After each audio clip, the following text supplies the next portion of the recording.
வணக்கம் நண்பர்களே. Karthi Soundar novels YouTube சேனலுக்கு உங்களை அன்போடு வரவேற்கிறோம். இந்த படைப்பின் தலைப்பு பாங்கி, அத்தியாயம் 31.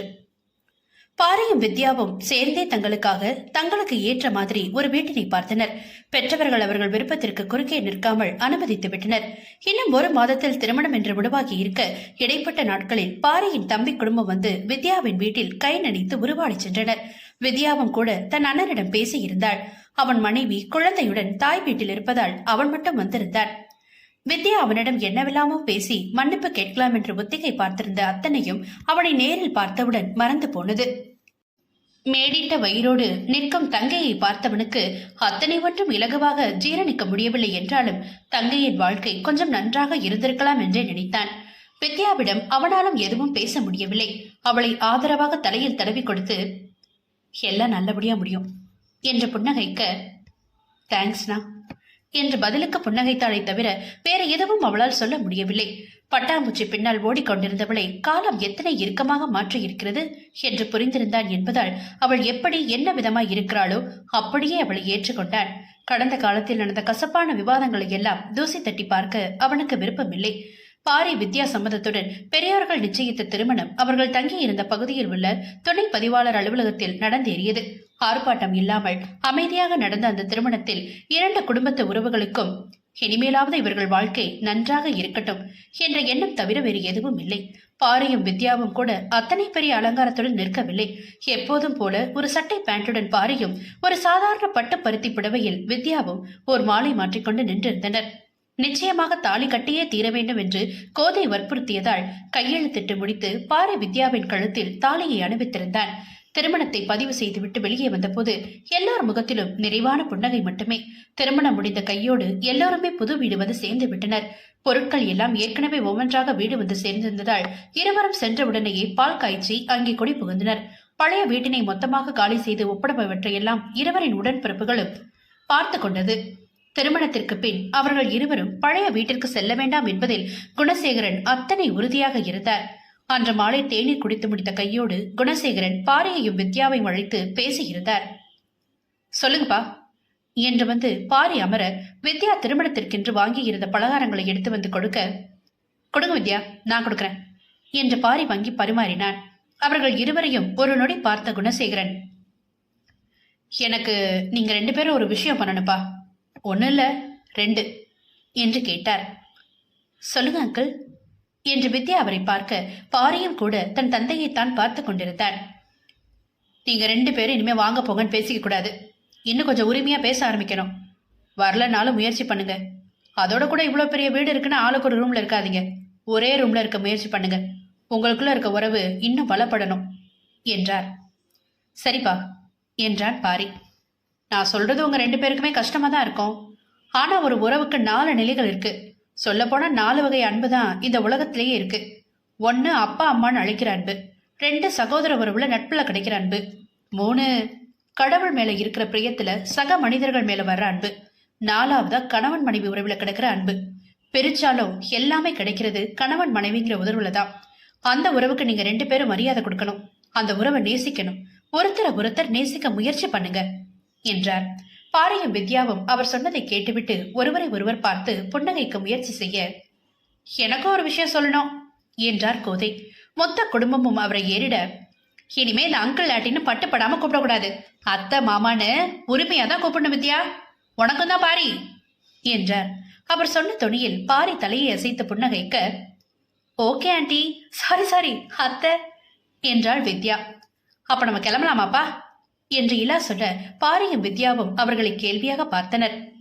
எங்க கிளம்புறீங்க என்று பாரி கேட்க வித்யாவின் அண்ணனோ, உங்க 2 பேருக்கு இனிமே அதிகமா டைம் வேணும், அதனால உங்களை விட்டுட்டு கிளம்புறதா முடிவு பண்ணிருந்தோம் என்றான். இன்னைக்கு நைட் மட்டுமாவது இருந்துட்டு போலாமேனா என்று வித்யா கேட்க, நாங்க திரும்ப அடிக்கடி வரதானே போறோம் என்று புன்னகைத்தார் கோதை. ஒரு வழியாக எல்லோரும் விடை பெற்ற போது மணி 7 என்று காட்ட எல்லோரும் சென்ற பின் மேடை அமைதியாக இருந்தது. வரவேற்பறையின் சோஃபாவில் அமர்ந்தபடி பாரி வித்யாவை பார்த்து, கொஞ்ச நேரம் படுக்கிறீங்களா வித்யா, டயர்டா இருக்க மாதிரி தெரியுது என்றான். இல்ல பாரி, ஓகேதான். நைட்டுக்கு சாப்பிட மதியம் ஆர்டர் பண்ண பிரியாணி இருக்கு, ஓகேவா இல்ல வேற ஏதாச்சும் செய்யலாமா என்றாள். அதுவே போதும் வித்யா, சொல்லப்போனா எனக்கு பசிக்கவே இல்லை என்றாள். அப்பா சொன்னது உங்களுக்கு கஷ்டமா இருந்தா விட்டுருங்க என்று சொல்ல, நீங்க என்ன வா போன்னு சொன்னாலே போதும் பாரி, எனக்கு ஒன்றும் கஷ்டமா இல்ல என்றாள். வரல, முயற்சி பண்றேன். நீங்களும் ஆ என்று பின் தலையை சொரிந்தவன், நீ வா போன்னு கூப்பிட எனக்கே வித்தியாசமா இருக்கு, நீங்களும் கூப்பிட முயற்சி பண்ணுங்களேன், இப்ப எனக்குமே வரல என்று சிரித்தான். என்னை விட பெரியவங்க தானே நீங்க என்று கேட்டவளிடம், நான் ஒன்னும் கிழமை இல்லையே என்று சிரித்தான். இவர்கள் உரையாடல் சற்றே இயல்பாக மாற இரவு உணவை முடித்துக்கொண்டு படுக்கை அறையில் வந்து நின்றனர். தூங்குவோமா என்று கேட்டான் பாரி. முயற்சி பண்றேன், இப்போதைக்கு தூக்கம் வரல, வித்தியாசமா இருக்கு பாரி என்று வித்யா புன்னகைக்க, வேறு வழியிலேயே பழகணும் என்று புன்னகைத்தவன் ஏதோ நினைவு வந்தவனாக, வித்யா, அம்மா ரொம்ப கம்பல் பண்ணதாலதான் தாலி கட்டினேன், உங்களுக்கு கஷ்டமா இருந்தா நீங்க கழட்டி வச்சுக்கோங்க என்றான்.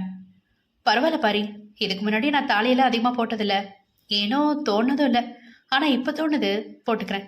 அதோட ஆன்டி என்று தலையில் அடித்தவள், அத்தைக்கும் கஷ்டமா இருக்கும், ஒரு செயின் தானே, ஃப்ரீயா விடுங்க என்றாள். ஓகே, குட் நைட் என்று படுத்து விட்டான். வித்யாவும் படுத்துவிட இருவருக்கும் தூக்கம் வரவில்லை. வேறு வேறு திசையில் விட்டத்தை தான் பார்த்து கொண்டிருந்தனர். இந்த உறவு, இந்த புது தொடக்கம் எல்லாம் வித்தியாசமாகத்தான் இருந்தது. எப்போது தூங்கினார்கள் என்று இருவருக்குமே தெரியாது. திருமணத்திற்கென்று 2 நாட்கள் விடுமுறை எடுத்திருந்தாலும் என்ன செய்வது என்று இருவருக்குமே தெரியவில்லை. முதல் நாள் படம் பார்க்க போகலாம் என்று வித்யா கேட்டாலும் குழந்தையை மனதில் கொண்டு அடிதடி அதிகம் இல்லாத குடும்ப படத்திற்குத்தான் அழைத்து சென்றான். 2ஆம் நாளும் வெளியே அலைந்தால் அவளுக்கு சோர்வாக இருக்கும் என்று வீட்டிற்குள்ளேயே இருவரும் சுற்றி வர வித்யா டைரி ஒன்றை எடுத்துக்கொண்டு எழுவதற்கு அமர்ந்து விட்டாள். என்ன கவிஞரே, கவிதையா என்று பாரி அவளது டைரியை எட்டி பார்க்க, இல்ல பாரி, கதை எழுதலான்னு இருக்கேன், கொஞ்ச நாளா தோணிக்கிட்டே இருக்கு, நம்ம வாழ்க்கையில நடந்ததெல்லாம் எழுதுறான்னு என்று இதுவரை எழுதி இருந்ததை அவனிடம் காண்பித்தாள். 2 பக்கங்கள் படித்தவன், நல்லா இருக்கு என்று மெச்சிக்கொண்டே படித்தான். வித்யா தங்கள் வாழ்வில் நடந்தவற்றை அவளது பார்வையில் எழுதியிருந்தாள். இது இன்னும் கொஞ்சம் பொதுவா எழுத முயற்சி பண்ணுங்க வித்யா என்றான்.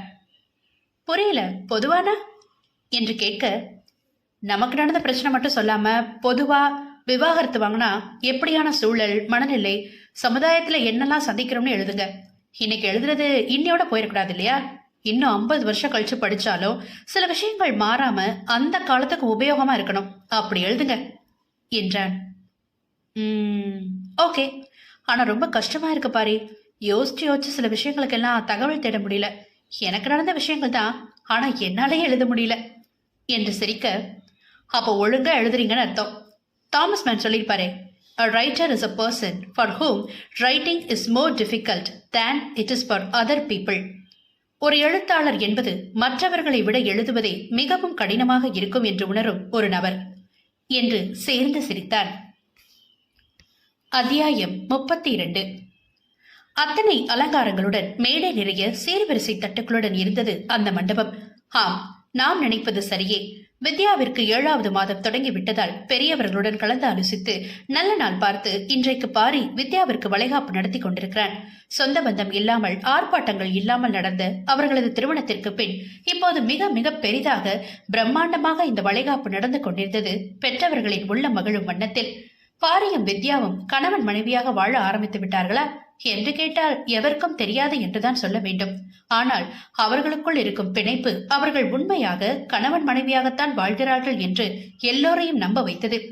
மேடிட்ட வயிறோடு பட்டுடுத்தி நகைகள் அணிந்து கன்னத்தில் சந்தனம் பூசி கை நிறைய வளையல்கள் அணிந்து என முழு அலங்காரத்துடன் நின்றவளை பார்த்த பொழுது இதயத்தில் பூரித்து கண்டான் பாரி.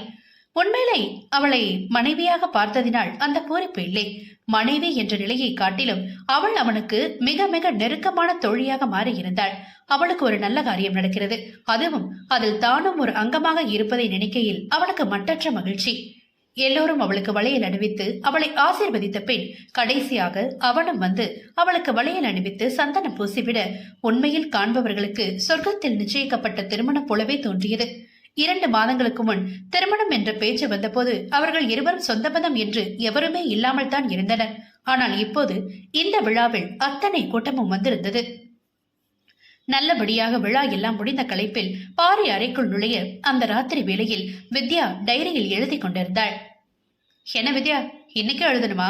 டயர்டா இல்லையா என்று கேட்டபடி வந்து அவள் அருகில் அமர்ந்தான்.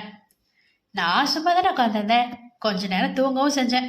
உங்களுக்கு தான் ரெஸ்ட் இல்லை, எல்லாரும் தூங்கிட்டாங்களா என்று கேட்க, செம்ம டயர்டு, ஆளுக்கு ஒரு திக்கில் உள்ளுறாங்க, இந்த ரூம்ல படுங்கன்னு சொன்னேன், நமக்கு டிஸ்டர்பன்ஸ் வேணான்னு வரல போல என்று தலையணை சாய்வாக வைத்து அமர்ந்து கொண்டான். வித்யா இன்னும் ஆர்வமாக எழுதி கொண்டிருக்க, கால் ரெண்டே நல்லா நீட்டி உட்காருப்பா, வீக்கம் இருக்கா என்று கேட்டான்.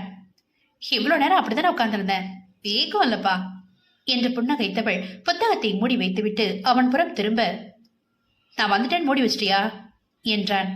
இல்லையே, எழுதி முடிச்சிட்ட என்று சொல்ல, சரி தூங்குங்க எழுத்தாளரே, கால் பிடிச்சு விடவா என்றான். இன்னைக்கு நீங்க பார்த்த வேலைக்கு நான் தான் உங்களுக்கு கால் பிடிச்சு விடணும் என்று அவனது பாதத்தை பிடிக்க போக, இல்லப்பா அப்படிலாம் எதுவும் பெருசா டயர்டா இல்ல, தூங்குவோம் என்று விளக்கை அணைத்து விட்டு வந்து படுத்து கொண்டான். ஆம், அவர்களின் உரையாடல் வாங்க போங்க என்ற விழிப்பிலிருந்து வா போ என்று ஒருமையில் மாறிவிட்டாலும் எந்த அளவிற்கு மாறி இருந்தது. கண்ணை மூடி படுத்திருந்தவன் கையை வித்யா உழுக்க பதறி அடித்து எழுந்தவன், என்னடா என்ன செய்து என்று கேட்க, ஐயோ சும்மா கூப்பிட்டேன், தூக்கம் அல்ல என்று சிரித்தாள். சரி சொல்லுங்க மேடம், என்ன வேணும் என்று அவன் சிரிக்க, நான் அம்மா கூட ஊருக்கு போகல என்றாள். என என்று அவளை வித்தியாசமாக அவன் பார்க்க, என்ன அப்படி பாக்குறீங்க என்று கேட்டாள். பிரசவத்துக்கு எல்லாரும் அம்மா வீட்டுக்கு போகணும்னு தான் ஆசைப்பட்டு பார்த்திருக்கேன், உனக்கு என்ன எல்லாமே தழகில தோணுது என்று கேட்டான்.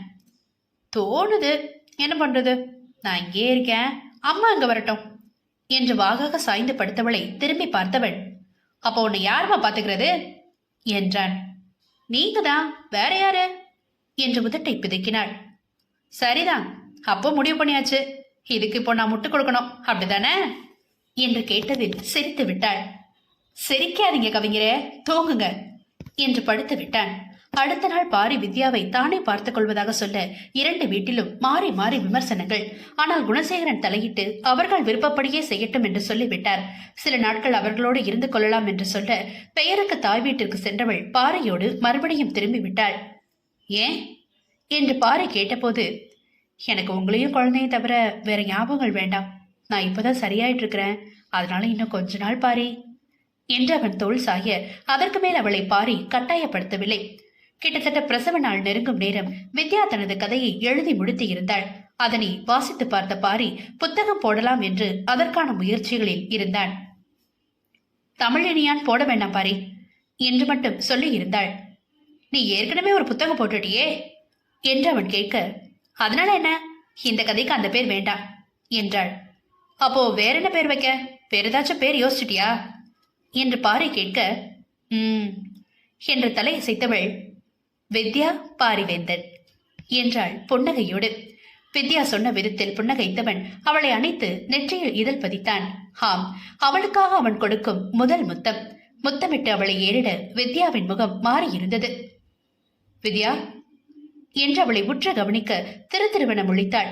அவன் முத்தமிட்டதில் அவள் பயந்து விட்டாளோ என்று யோசித்தவன், சாரி நான் ஏதோ தெரியாம என்று மன்னிப்பு கேட்க, பாரி ஒரு மாதிரி வலிக்குது என்று அவன் கையை பிடித்திருந்தாள். அத என்று கத்தியவன் அவளை கட்டிலில் அமர வைத்து, ஒண்ணுலடா, பயப்படாத பயப்படாத, you'll be fine, we'll be fine என்றான். பரிமளா வந்து பார்த்தபோது அவள் இடுப்பை பிடித்துக் கொண்டு அமர்ந்திருந்த கோலத்திலேயே அது பிரசவ வலி என்று உணர்ந்தவர், வண்டி எடுங்க மாப்ள என்றார். பரிமளா சொன்ன தொனியில் பாரிக்குமே வித்யாவை விட்டு செல்ல முடியாமல் பயம் தொற்றிக்கொள்ள அவள் கையை இறுக்கமாக பற்றி கொண்டான். சீக்கிரம் போங்க, நான் வித்யாவை கூட்டிட்டு வரேன் என்று அவளது மருத்துவ பரிசோதனை சிட்டைகளை எல்லாம் எடுத்து வைத்து தயாராக வித்யா முணங்க ஆரம்பித்து விட்டாள். மருத்துவமனை வந்து சேர்ந்து 2 மணி நேரம் ஆகிவிட்டது. வீட்டில் இருந்து கிளம்பும் போது 15 நிமிடத்திற்கு ஒருமுறை முணங்கியவள் இப்போது 5 நிமிடத்திற்கு ஒருமுறை கத்தி கொண்டிருந்தாள். பாரி 2 வீட்டிலும் தகவல் சொல்ல அவர்கள் கூட கிளம்ப இருந்தனர். பரிமளாவும் பாரியும் மட்டும் வெளியே காத்து கொண்டிருக்க 5 நிமிட இடைவேளை 2, 1 என்று குறைய ஆரம்பிக்க, மா என்ற அழுத்தமான அவள் கதறலுக்கு பின் குழந்தையின் வேறென்ற அழுகை சத்தம் கேட்டது. பாரி அவசரமாக பிரசவ அறையை எட்டி பார்த்தான். செவிலியர் ஒருவர் வந்து பெண் குழந்தை பிறந்திருக்கிறது என்று சொல்ல, thank you sister, thank you so much என்று அவருக்கு நன்றி சொல்லிக் கொண்டிருந்தான். அத்த, உங்களுக்கு பேத்தி பிறந்திருக்கா என்று சொல்லி மகிழ அவரும் கண்கலங்கி அந்த சந்தோஷத்தை அனுபவித்தார். 15 நிமிடங்கள் கழித்து குழந்தையை கொண்டு வந்து பாரியிடம் கொடுக்க அவனது உச்சி முதல் பாதம் வரை சிலிர்த்தது. குழந்தையை வாங்கியவுடன் பட்டு ரோஜாவை துணியில் சுற்றி கொடுத்தது போல குழந்தை அவன் கையில் அசைந்து கொண்டிருக்க வித்யா தூக்கத்தில் இருந்தாள். 2 மணி நேரம் கழித்து வித்யா விழித்த போது குழந்தை பாறையின் கையில் தான் இருந்தாள். குழந்தையையும் பாறையையும் மாறி மாறி பார்த்தவள் கண்கள் கலங்க ஆரம்பித்திருந்தது. என்னடாச்சு, வலிக்குதா என்று அவசரமாக அவளிடம் நெருங்க, தேங்க்ஸ் பாரி என்றவள் அழுத குரலில் மேலும் தொடர்ந்தாள். எனக்கு யாரும் இல்லைன்னு நான் என்னைக்கும் பயந்ததில்லை. ஆனா என் குழந்தைக்கு ஒரு நல்ல அப்பா இல்லாம போயிடுமோன்னு ரொம்ப நாள் அழுது இருக்கேன், கவலைப்பட்டிருக்கேன். இப்ப உங்க கையில குழந்தைய பார்க்கும்போது எனக்கு நிம்மதியா இருக்கு என்று சொல்ல பாரி அழுதிருந்தான். முதல் முறையாக குளியலறைக்கு வெளியே இன்னொருவர் பார்க்க தனது கண்ணீரை வெளியேற்றியிருந்தான். அந்த இன்னொருவர் இனிமேல் வேறு ஒருவர் இல்லை என்ற எண்ணம் அவனுக்கு வந்துவிட்டது போல பாரியால் வித்யாவின் முன் அழ முடிந்தது. என் ஆம்பளையே இல்லைன்னு சொன்னவங்களுக்கு முன்னாடி எனக்கு புருஷன் உரிமை கொடுத்து அப்பான்ற ஸ்தானத்தையும் கொடுத்தது நீயும் நம்ம குழந்தையும் தான். நீ எனக்கு எவ்வளவு பண்ணியிருக்கன்னு உனக்கு தெரியாது வித்யா. ஏன்னா நான் நேசிக்க முடியாம கஷ்டப்பட்ட நேரத்துல நீ என்னை நேசிக்க என்னை ஏத்துக்கிட்ட. அதுக்கெல்லாம் நான் தான் உனக்கு தேங்க்ஸ் சொல்லணும் என்று பாரி அவள் உச்சியில் இதழ் பதிக்க இருவருக்கும் புன்னகையோடு கூடிய அழுகை மட்டுமே. 2 நாட்களில் வீடு வந்து சேர குழந்தையின் வரவு வீட்டையே தலைகளாக மாற்றி இருந்தது என்று சொன்னால் அது மிகையாகாது. குழந்தையை பார்ப்பதற்கென்று அடிக்கடி வீட்டிற்கு எவராகிலும் வந்து சென்று கொண்டிருக்க அன்றைக்கும் பால் எள்ளி என்று வாங்கி வருவதற்கு கிளம்பினான்.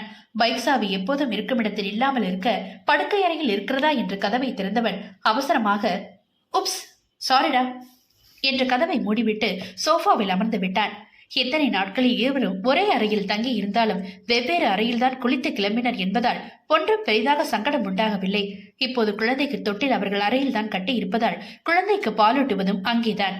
இந்த 2 நாட்களில் ஒவ்வொரு முறையும் கதவை தட்டிக்கொண்டு சென்றவன் இப்போது அவசரத்தில் உள்ளே நுழைந்து விட்டான்.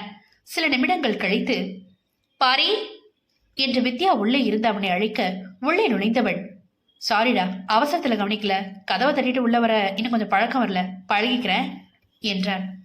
இட்ஸ் ஓகே பாரி, கதவு தட்ட வேணாம், நானும் பழகிக்கிறேன் என்று அவனை கட்டி கொண்டு வர அவசரமாக விலகினான்.